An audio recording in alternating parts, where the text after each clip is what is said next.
Hey guys, it's Ashley and this is Downright Bookish, and today I'm going to be talking about my favorite books of 2019. So just a few disclaimers before we get into the books. This is the books of 2019 that I read, so not necessarily all of these books were published this year, but these are all of the books that I've read this year and I'm kind of listing my favorite. Also, these books are in no particular order because ranking my top 5 favorite books of 2019 would be too challenging. So these are just the 5 books that I have really liked this year that have impacted me. Most of these have had like really high ratings on Goodreads for me. I have, I believe, 5 books that I want to talk about. I don't have the physical copies of the books with me because I'm at my parents' house celebrating Christmas. Also, I hope you guys really had a wonderful Christmas and holiday. And yeah, so I'm going to be talking about the books. I'll have the covers on the screens for you guys, but let's just get into it. So the first book I want to talk about is Queenie by Carty-Williams. Now, I picked this book up probably really early into the year, like February, March, and I've probably brought up this book several times on my channel since, but I am obsessed with this story. Queenie is like, it's such a good contemporary humorous story.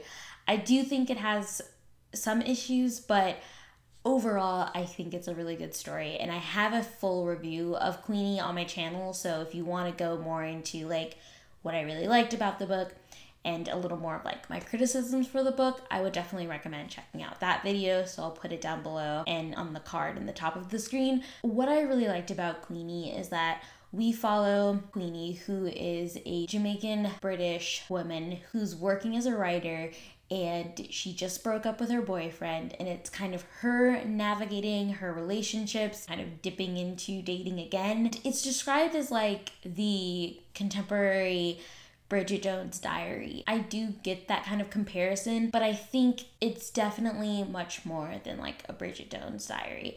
It's much more than the relationship. She's like, it's exploring her relationship with her friends, her parents. It's also really going into mental health. And I think that's what I like very much about this book, is that it covers mental health in a very realistic way, and how mental health is kind of negatively portrayed in especially like Black communities and also like immigrant communities. So I really liked this book, and I think you gain a lot from it. At times you're kind of frustrated with Queenie and what she's doing and like kind of questioning her motives, but I think it all comes to a very like good and understandable ending that I think just makes this book, it's just like a warm and cozy book, but also hard-hitting at the same time. So I don't know, it's just got that good mixture. I think it's like the perfect contemporary book of this year, and this book was actually published in 2019. So I absolutely love this book. I think it's just a really good book. I don't know what else to say.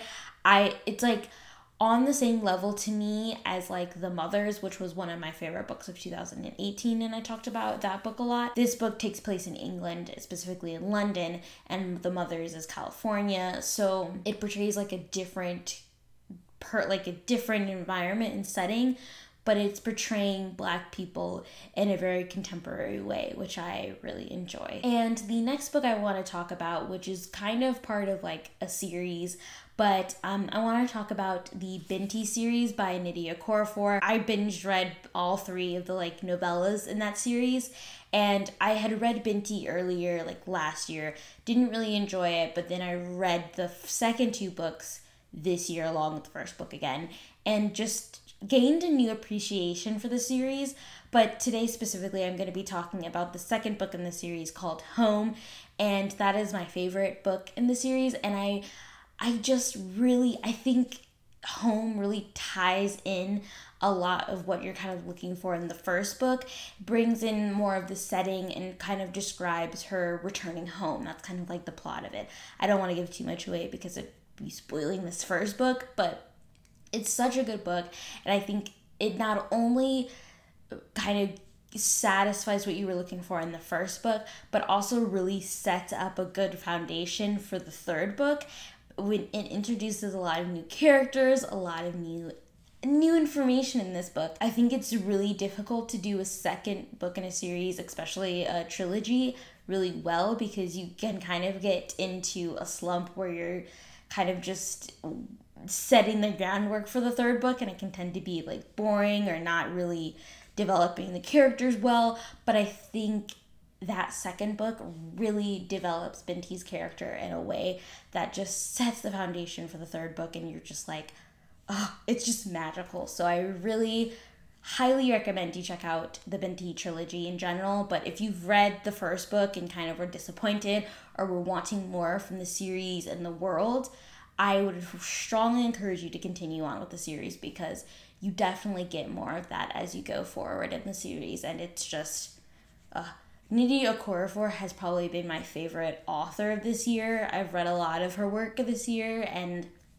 she's just an amazing author. I really love her. The next book I want to talk about is Let's Talk About Love by Claire Kahn. This is really just more of like a personal dislike. I loved this book because I really related to the character and her experiences. This is a book about an asexual and bi African-American girl who just finished her first year of college and broke up with her girlfriend, and is kind of figuring out not only what she wants to do with her life. Her parents are kind of pressuring her to go into law, but she's not really sure that's what she wants. And she meets a guy and doesn't know really whether she should kind of like be open about her sexuality with him. And it just really moved me and impacted me in a way that, I don't know, I just really related to the character. I really loved the story. And it's just a nice, comfy, fluffy read. I think personally that I connected with the character, and that's what really made this book stand out for me. But I think besides that, it's a really great way to see the world from a different perspective. Claire does a really good job of like portraying this character, and I think it's a great way if you're like interested in learning more about ace characters. This is a really great book to start with. And the fourth book I want to talk about is The Kingdom of Souls by Renee Barron. You had to know this book was coming because I have been talking about this book on my channel for a really long time. I'm just so impressed and amazed by how well the story was written and how much I enjoyed the characters and just this world, and I'm so invested in this story. The Kingdom of Souls is basically another African-inspired book. I'm kind of going on that trend. That's where I'm finding my most joy reading right now. But this follows our main character, who is part of a tribe who is known for their magic. But unfortunately, she has not received her magic yet, and most people in her tribe have usually gotten their magic by like age 16. She hasn't, so she's forced to use like a darker means to obtain magic. And while all of this is happening, there's children missing and some like demons are stirring, and there's like a darker issue going on in her world. I don't know, I fell in love with the character, I fell in love with the setting, and there's so much going on in this world. There are like gods, orishas walking around and kind of interacting with the characters, which I really enjoyed. I also have a full review of this book too, which I will put in the description if you want to know more about my thoughts. But I had such an enjoyable time reading this book that I could not put this book on my top like 5 books of 2019. So it was a really amazing book. Hey guys, sorry, my camera overheated. But I want to talk about my final favorite book of 2019, and that is Check Please by Ngozi Ukazu. And this is a book about a southern boy who happens to be gay and loves to bake and plays hockey. And it is a graphic novel. One of my coworkers got me onto this book, but I absolutely loved this book. It was so warm, heartwarming, and the main character, I can't think of his name right now. He was just like the perfect main character. He's probably one of my favorite characters because like his character came so much to life. He felt like a real person to me, and I really connected with him. He plays hockey, but when he gets into college, he signs up for the college hockey team, but is kind of afraid of checking, which is this like term in hockey where you kind of have to like hit other players or like slam into them kind of. So he doesn't like doing this, but he practices with one of the teammates to kind of like get better at it. This book is so much about him coming to terms with like his sexuality, being gay, and also being friends with like all of these hockey players. And he kind of has a crush on his captain. So it's about him kind of finding his place among all of these like really manly hockey players and being the one that wants to bake and like be part of the group.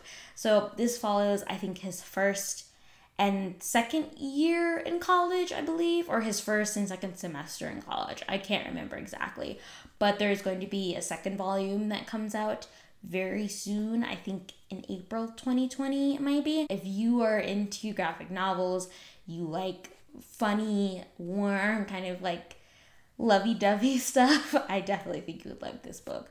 Also, if you're in the South, you have to buy this book. It's like a guaranteed you'll love it. But yeah, I really enjoyed it. So those are the 5 books that are like my top books of 2019. I think if you pick up any of these 5 books, you will love them. So yeah, let me know in the comments what was your favorite book of 2019, or if you can't pick just one, let me know your top 5 as well.